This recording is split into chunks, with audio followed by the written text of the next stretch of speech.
and welcome to another special interview on BizCon Television. My name is Jumoke Adeoti, I know, and on today's show, I'm being joined by a very special guest with an amiable personality. He's a former Speaker of the Lagos State House of Assembly, as a former senator, and of course, still a senator. They say once a senator, always a senator.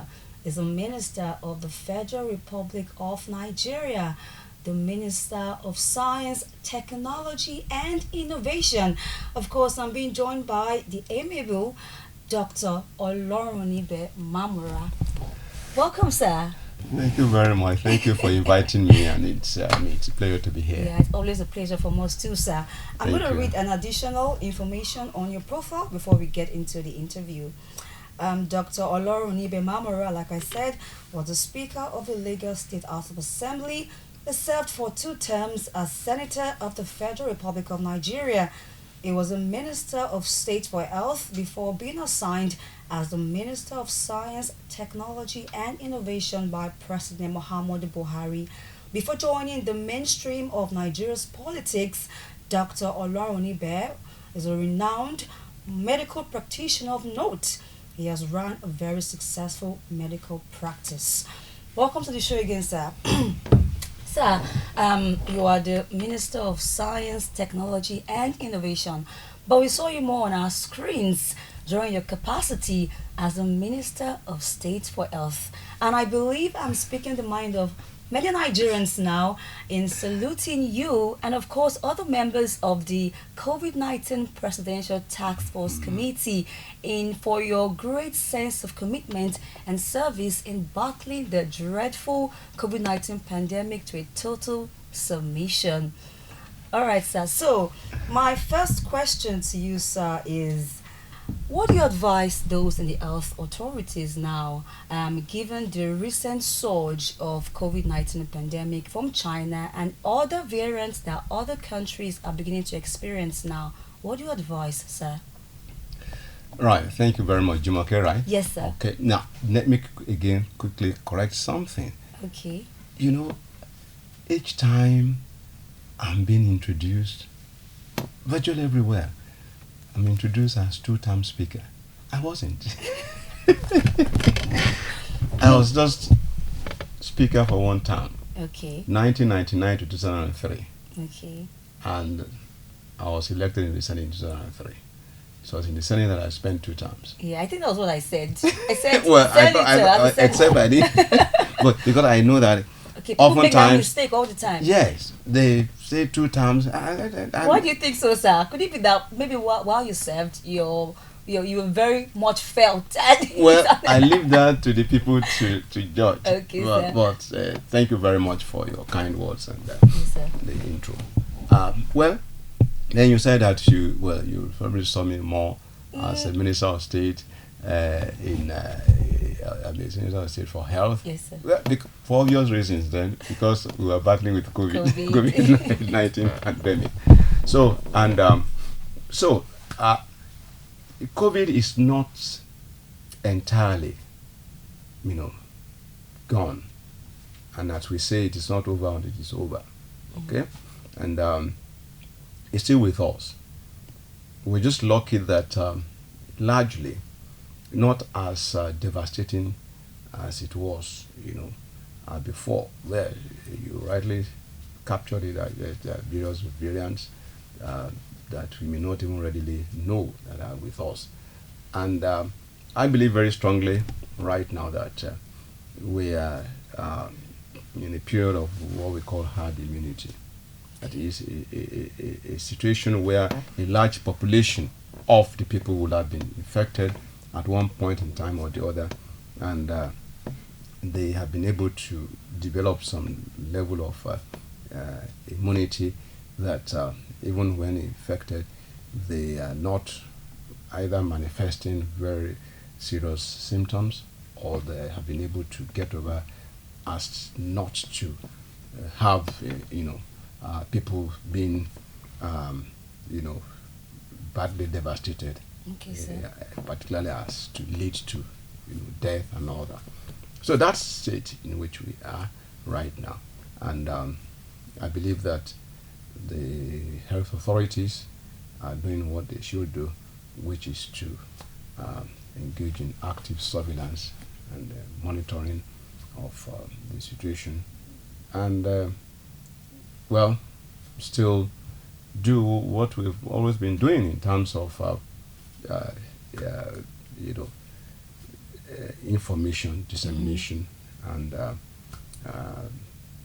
letting people take charge of their health. You know, we do say that as individuals you must take charge of your health, and to a large extent you're responsible for a lot of things. You know, so with the what we call the non-pharmaceutical interventions in terms of the need to wash hands, the need to avoid crowded places, the need to mask up, particularly if you are in large crowd and all that. So these things are still very relevant, and you know, use of hand sanitizers and all that, face masks and all.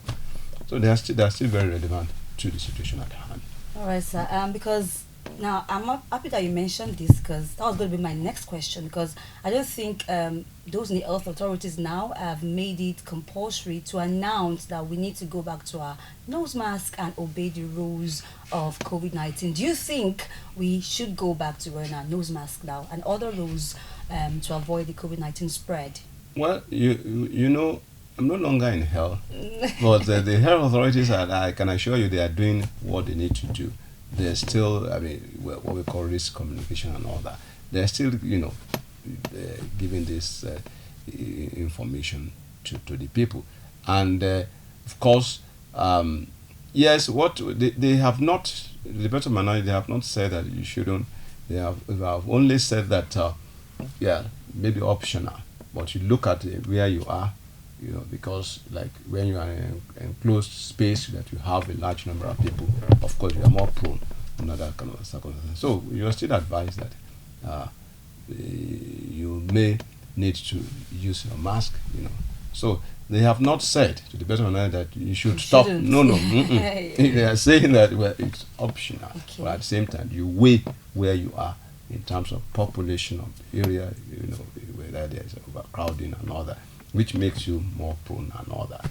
So, and of course, people should not, I mean, when you sneeze, you need to cover up Of with course, and all that, you yeah. know, along with your bent elbow and all that. So all these are still there. There are still non-pharmaceutical interventions. Of course, the use of sanitizers and all that, washing your hands and all that. They are still relevant. Of course, sir. Yeah. Thank you very Even much. in sir. terms of the general hygiene. Of course. Yeah, so all these things are still relevant. True, sir. Now let's come to your capacity now as the Minister of Science, Technology and Innovation. Could you please expatiate on that portfolio, what you do, and what you'd like us to know more about it, sir? Well, essentially, our vision is to be one of the most advanced, technologically advanced countries of the world. That's in Africa and of course the world as a whole. That's the vision. But by way of vision, where we try to apply, you know, scientific knowledge, technological knowledge, and of course innovation to turn our economy, you know, to knowledge driven as opposed to resource driven. You see, I always tell people that irrespective of where where your sector is, even if you are a purely quote unquote art person, you still need science to be able to push the frontier of what you're doing, you know. Now, when you rely on maybe natural resources, oil, gas, you know, water and all these resources, any of them can dry up. You must have heard of situations, even in Lake Chad and all that, you know, the drying up of water in lake with consequences, social, economic, what have you. Any resource can dry up, natural resource. But knowledge is infinite. You cannot exhaust knowledge, because in fact, the more you know, the more you want to know. True. That is why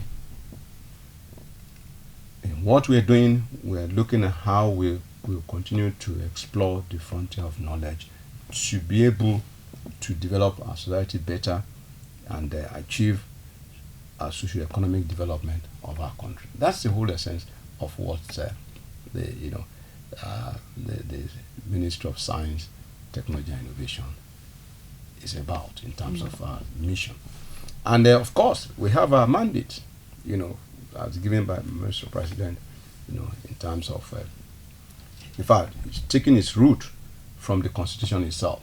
When you look at our Constitution, of the Federal Republic of Nigeria, you will see under fundamental objectives and directive principles of state policy, precisely I think section 18, that government shall encourage science and technology. So it's there.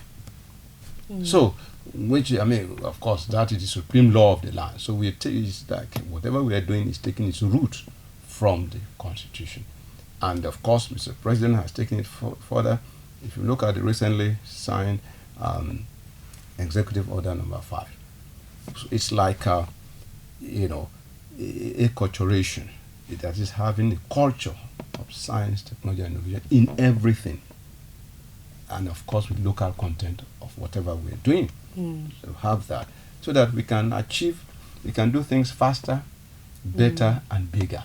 Because that's the whole essence of scientific knowledge and technological knowledge and innovation. That's the whole essence, so that, and that's why this we are doing through our agencies. We have several of our agencies, about 18 of them, that are now implementing the policies.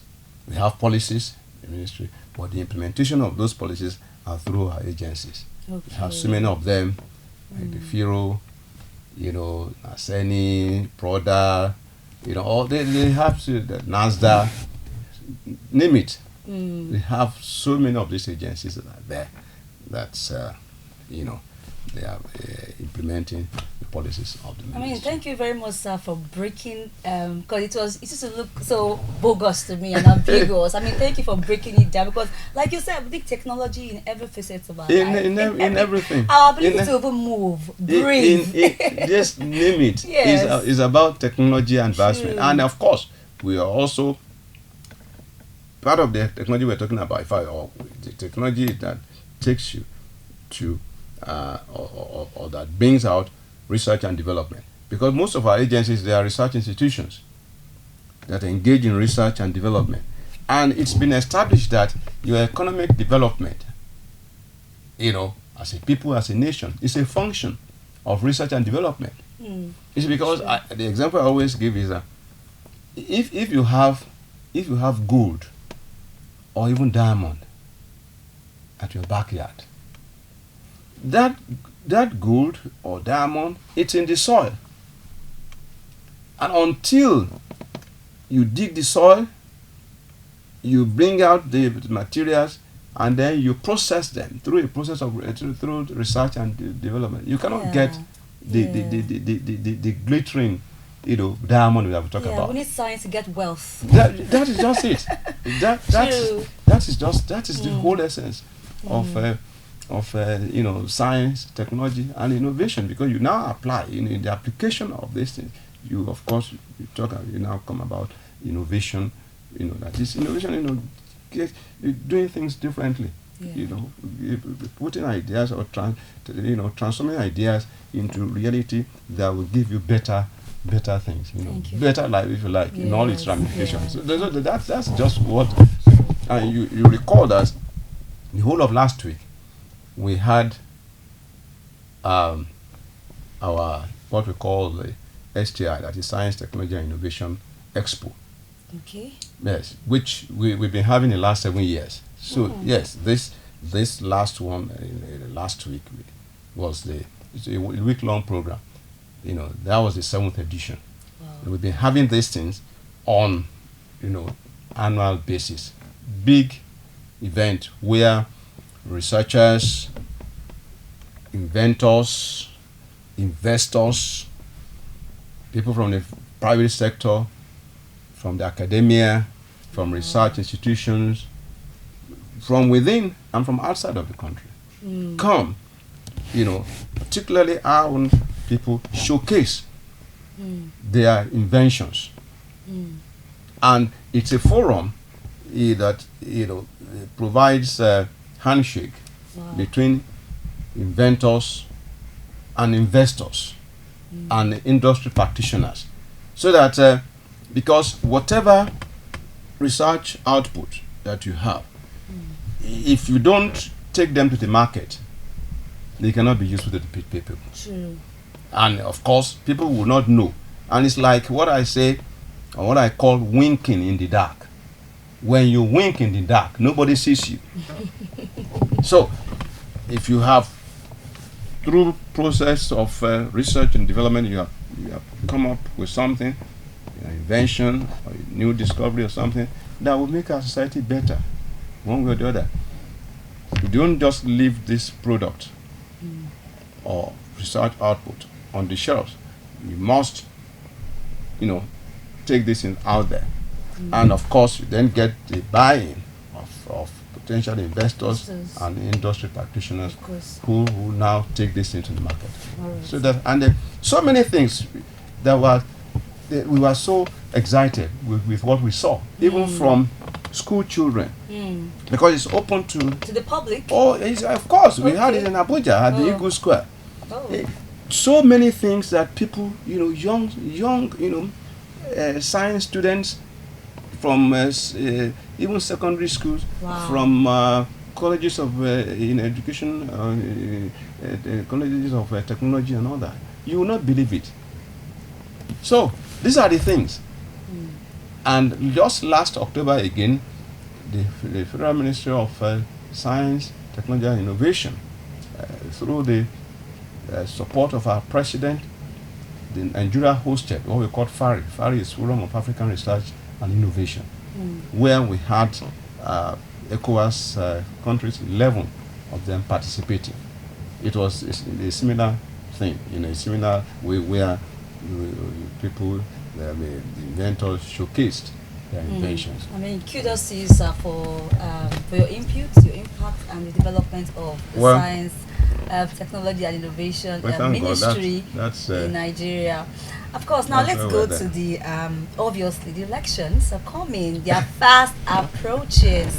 You're a seasoned politician. What do you think Nigerians should do? What roles do you think we should do to make this election different from the others that we have been observing in Nigeria? Well, thank you very much for that question. You see, we should, it's a period of election, for me, should be a period of introspection. That is where people sit down to now look at, what we ask ourselves, what do we want from would-be leaders that would be that will be elected.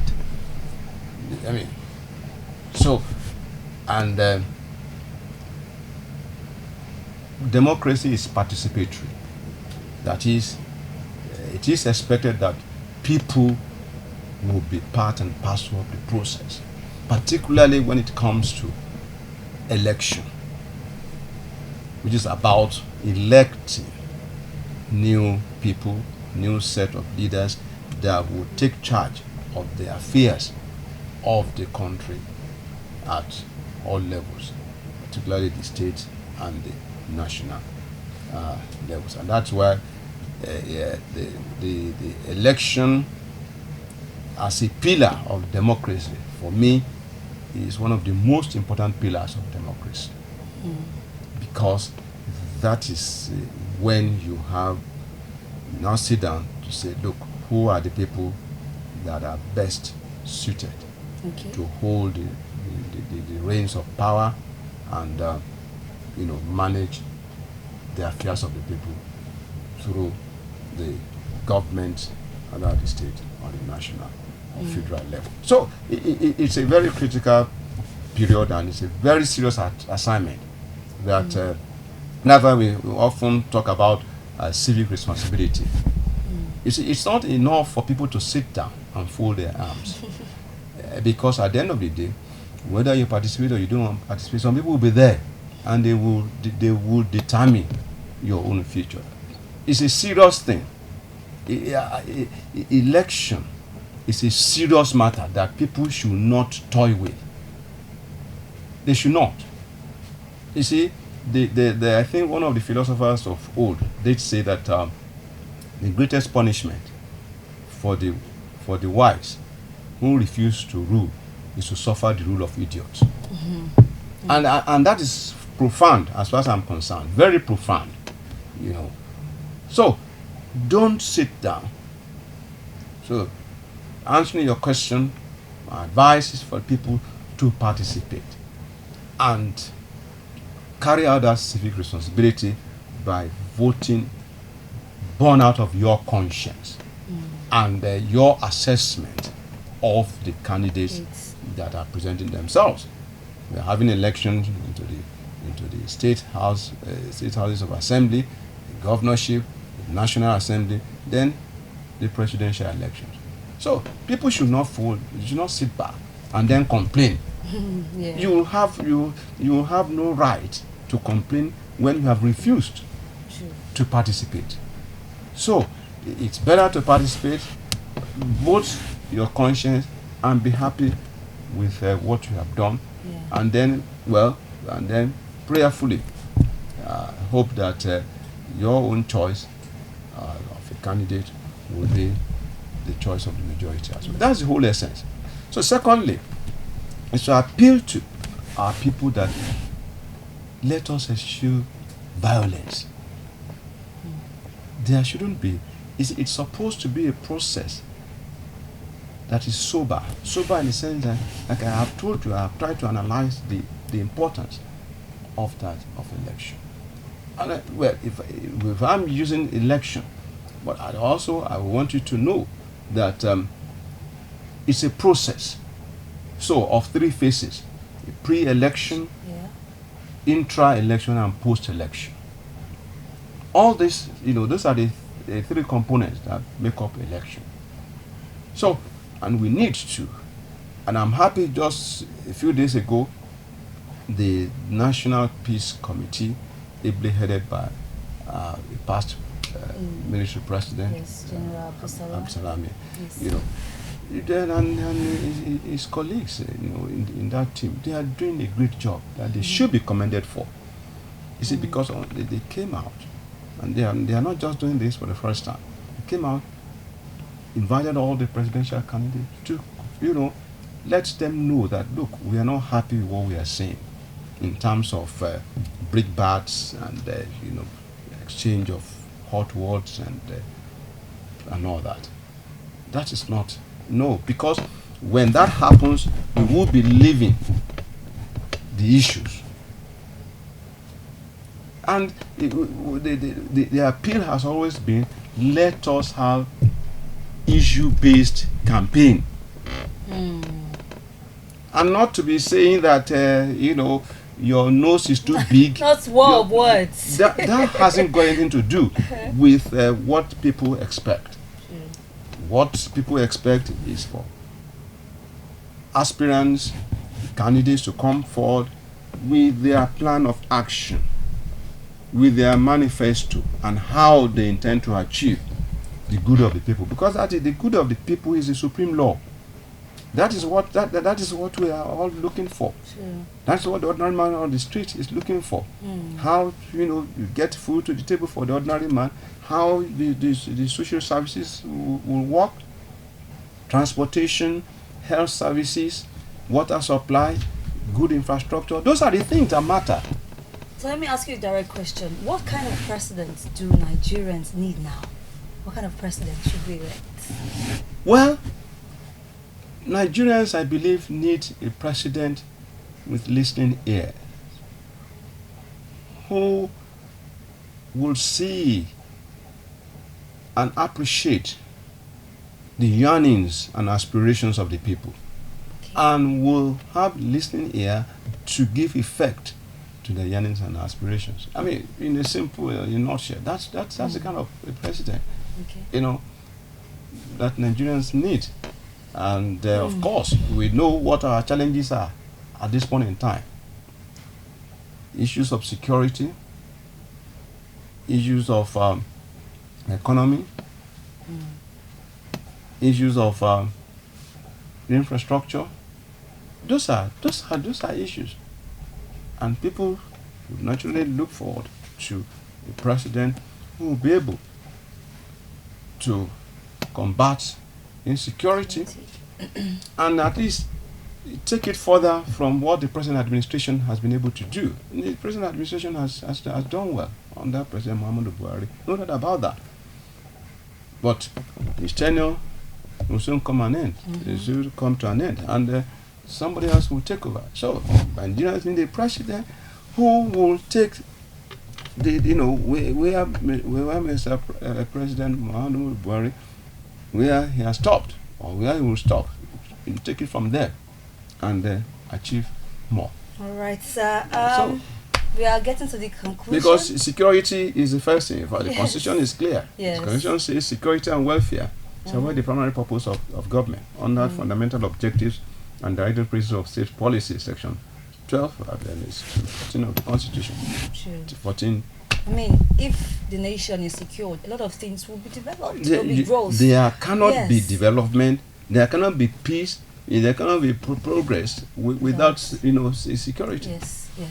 So security is key. Very key. Yeah. All right, sir. On a lighter note, I'm being told that you came for a special interview on Biscon Television when you clocked 50 at your 50th year and your 50th anniversary with your wife, and now I googled, you're going to be turning 70 next month. 70, sir. I have to ask you how you do it. How do you keep looking ageless? 'Cause I'm not even trying to even flatter you now. Honestly, you look very well for that age, even younger for that age. So just give us some nuggets, tips on how you keep fit.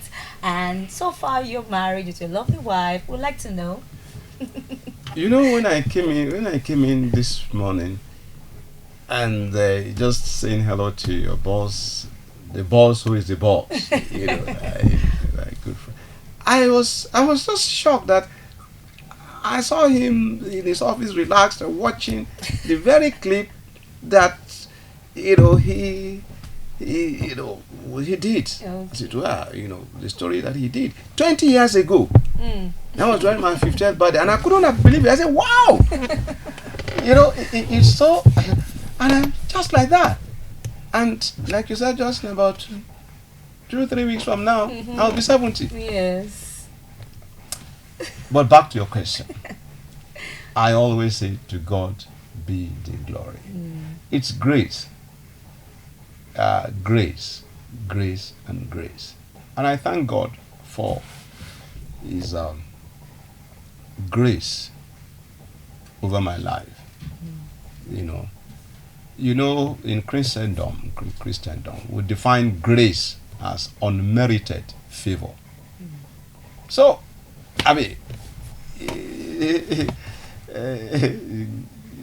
God has just been gracious to me, and so whatever you see. Some would say it's a matter of luck. I don't know. Some would say. Yeah, well, I say grace. It is grace, of course, because grace. Irrespective of what you try to do, I still believe that you need to, do certain things. Yeah, be intentional about some things. Yeah, about certain things, of course. And then you of course, the grace of God not coming in, because again, Christendom will say, except the Lord builds a house, the laborers, they labor in vain. So, for me, and I like the way you put it, there are certain things that you need to be intentional about. If you indulge in unhealthy habits, for example, you smoke, you know, you drink alcohol Hmm. excessively, you do not, um, make out time to rest when your body is complaining, you do not eat well, you do not exercise, and reasonably. I'm not saying that you start running as if you want to compete in the Olympics. That's not what we're saying. But there are what we call healthy living or healthy lifestyle that you must necessarily at least engage in, Mm-hmm. that will now put you in a good stead. At least, like I said, the word you use, being intentional. Intentional. And of course, do your medicals Yes. regularly I and like all that you that. put that also. Because um, even when you have a disease situation, as a medical practitioner, there are two factors that determine the outcome of a disease process, of a disease. And the two factors, they are early diagnosis and prompt treatment. So we say these two factors are the most important for determining what we call prognosis. Prognosis is outcome. What is the outcome of a disease? Those are the two. So, and that's why we recommend medicals, uh, regular, maybe once in 6 months. Yeah. Just check, you know, do blood tests, have physical examination and all that. And then we do, and if there's a suspicion of something, then of course your attending physician will say, let's do this, let's do that. Excuse me. So these are important. All right. So once you do all this, and then of course, you the then- grace. yeah, the grace, and then you pray for Yeah. grace too. So those are the things All right, that. sir. What are some of the lessons that life has taught you, and what would you say to 30-year-old Olorunimbe Mamora? Life lessons that you like to share, and the other questions, sir. Well, life lessons. One is that be yourself. Be yourself. Don't don't attempt to be somebody else. I've kept to that. For example, with a lot of people, friends, well-wishers who know that my 78th is approaching. Some of them have called me. Some of them have even approached me. Are we having a show? Are we having a show? I'm asking you now. It's not possible because it's on me. And if I just a friend just last week, I probably said, Mamu, this is your birthday. Are we not having a show? I said, but you should have known me now that I'm not into such things now. That look, my dad died. We didn't have Ashwebi. My mom died. We didn't have Ashwebi. When we got married, we didn't have Ashwebi. When my son got married, we didn't have Ashwebi. My twin daughters got married. We didn't have Ashwebi. Ashwebi is not your style. It's not. You see, because these are just wasteful things that you don't need. I don't need that. Does mommy agree with this?